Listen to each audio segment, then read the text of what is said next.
সম্পদকেও কার রাস্তায় ব্যয় করতে হবে? হ্যাঁ, পোলাপানকে টাকা দিবেন যাতে গান বাজাইতে পারেন। বড় বড় বিশাল তাল গাছ মার্কা কালো কালো বক্স ভাড়া করে এনে এলাকার মানুষকে গান বাজায় কষ্ট দেয়। টাকা দিবেন, হ্যাঁ, পোলাপানকে টাকা দিবেন, সন্তানদেরকে টাকা দিবেন এই গুনাহ করার জন্য। ওই সন্তান তো জাহান্নামে যাবে।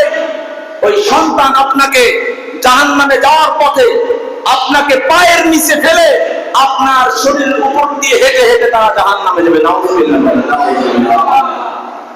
ওরা একা জাহান্নামে যাবে না, আপনাদেরকেও সাথে নিয়ে যাবে। এই জন্য খুব সাবধান। সন্তানদেরকে গুনাহ করার জন্য টাকা দেওয়া যাবে না, বুঝাইতে হবে। সন্তানরা অন্যায় করতে চাইলে তাদেরকে বোঝানোর দায়িত্ব অভিভাবকদের আছে না নাই? কথা বলেন, খালি জন্ম দিলেন আর পিতা হয়ে গেলেন?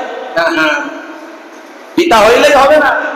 অসংখ্য অগণিত পিতা মাতা এই সন্তানের কারণে জাহান্নামী হয়ে যাবে।